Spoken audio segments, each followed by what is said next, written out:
Hello everybody, this is Frog and welcome to another episode where I am bored and just felt in the mood to play some Crash Bandicoot. If you remember last time we beat Great Gate, we're going on to Boulders. I'm gonna be honest with you, I can't remember if you can get the gem in this one.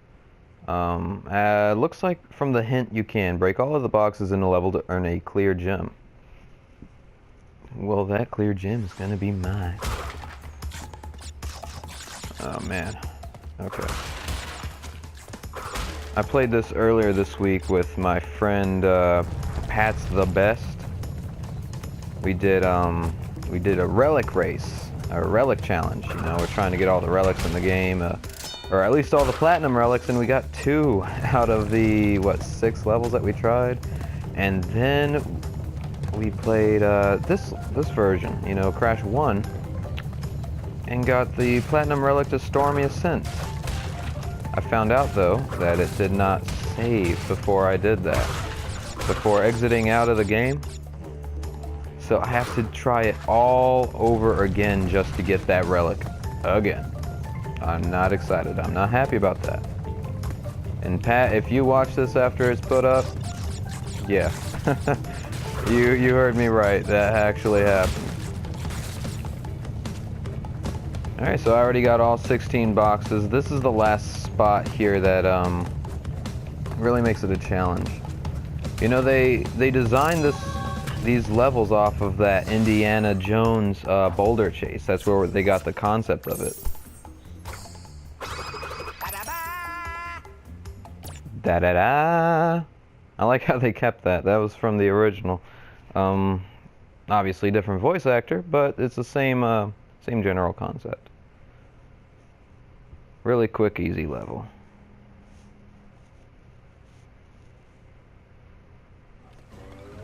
Upstream. I actually really like this level. I feel like the waterfall levels really don't get a whole lot of credit. You can't get the clear gem in this one, I believe. I think you need the yellow gem. There were 6 colored gems in the first Crash, so it's hard for me to always remember. Some of them look the same. Like the orange to me looks like the yellow, and you know, it wasn't until Crash 2 that they actually changed that a little bit. Because they have the same overall design on each of the gems.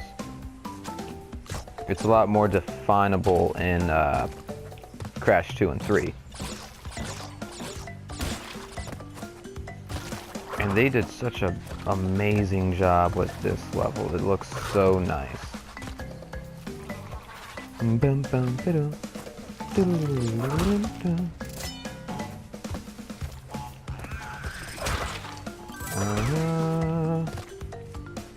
Token number 2 of Tana's face.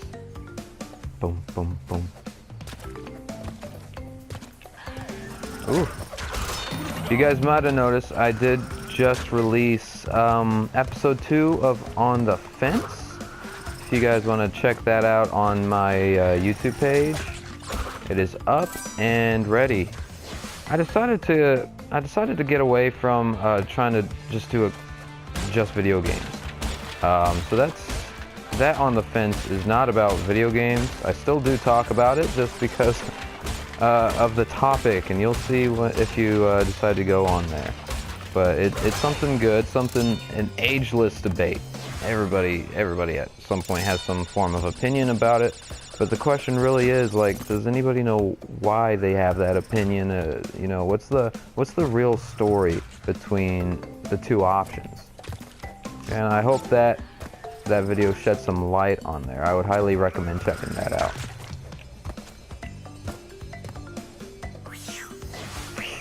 He does that if you don't get all the boxes.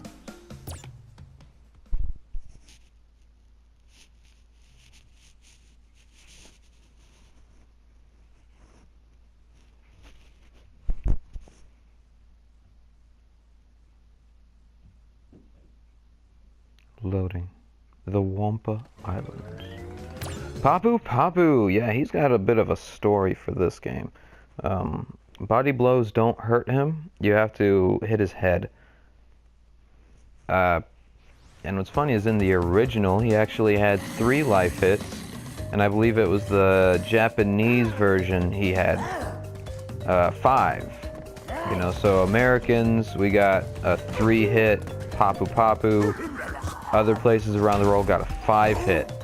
Because of how easy he was, they decided to give him 5 in this version of the game as well. I guess also to make it a little easier on their part, they don't have to make a second version of the game to have how he was played against in another region of the world, you know? And I think that's the only boss where Crash actually has some form of like escape. He leaves. The rest of them just kind of end after you beat the boss, but then when he jumps on Papa Papa's belly and, you know, goes on with his journey. He doesn't do that with anybody else. I think it's just because they ran out of time. This here is Coco from Crash 3. Hi, Coco. Let's do Rolling Stones. I don't want to get Coco yet. Everyone's probably like, why did you not get Coco? I just don't play as her a lot. Even in my other versions, I don't play as her. But I did find out, I think she jumps higher, or she jumps farther. I don't know which one it is, but her jumping is just a little different from Crash's, which isn't a bad thing at all. But it's weird. And when you're trying to do your relic races, it's really hard to do them at the time that they expect. You remember what I said in the last video? You see that's Aku Aku? Since I have invincibility right now, taking that was just going to... Oh, look at that. Perfect. Taking that Aku Aku was not going to do anything for me. I should not have blown that up. It doesn't actually matter. In the original, the embryo head or token was in that pile. I think they did that as well in this one, but they moved the 3rd embryo head, so you can't actually get all of embryo your first playthrough of this one, because you have to get, I think, the purple gem to get 6 boxes plus whatever embryo stage has. Well, that's unfair. It's highly unfortunate.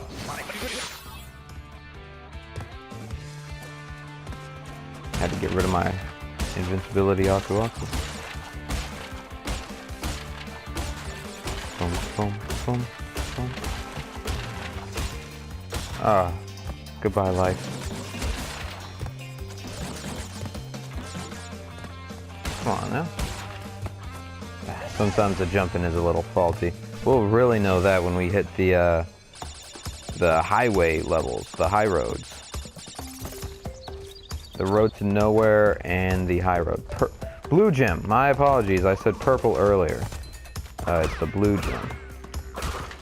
And you see the other embryo head was either down there, they moved it down there, or it was where I was at, and I failed miserably. Which is fine, because I can't get the gem here anyway, so it really doesn't make a difference. In the original, the 3rd embryo token was, I think, this pair of boxes. The bottom, the question mark. I think they moved it just for the sake of having space for the... Whew. Having space for the box count.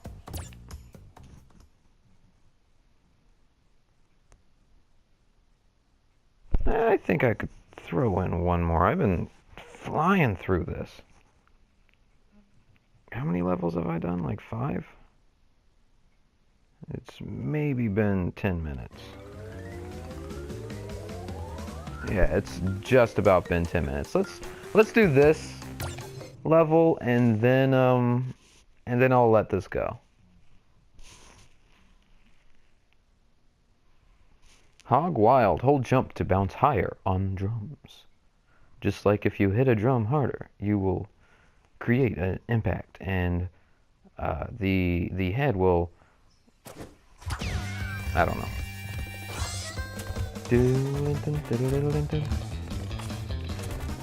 The movement in these hog levels are kind of iffy, just like when you're playing as Polar in Crash 2.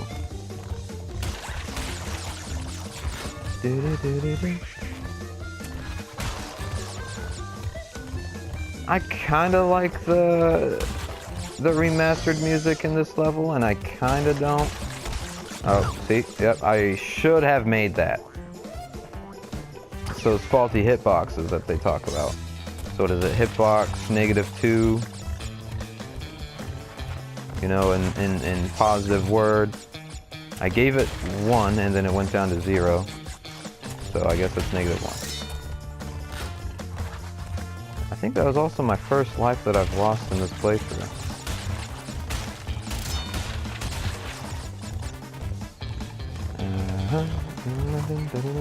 Poor hog. Getting cooked without any fire under it or nothing. How did... Okay, okay. It's that faulty, detections.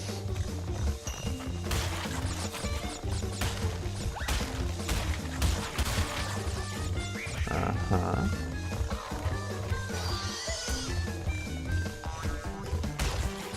You know, this is a pretty long village if you look. Okay, how did that hit me? Anyway, it's a pretty long village if you look at how many, like, houses and huts I ride past. And I'm not going to take the time to count them all, but there's a lot of them.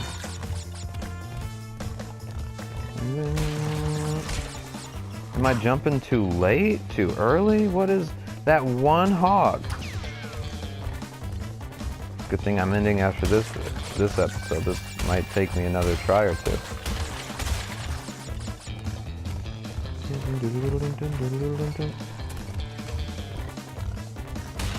I always did like the original of this, but I don't like these extra, like, noises that they added. How did that hit me? Classic Crash feels all over again. Leave it to Crash to really get you pissed off and then feel really good when you finally get to the end and get that stupid gem. See, that's the last box. I'm literally at the end.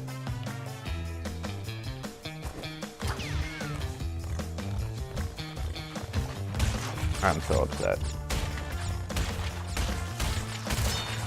Am I just not jumping right? I mean, obviously I'm not jumping right because I keep dying.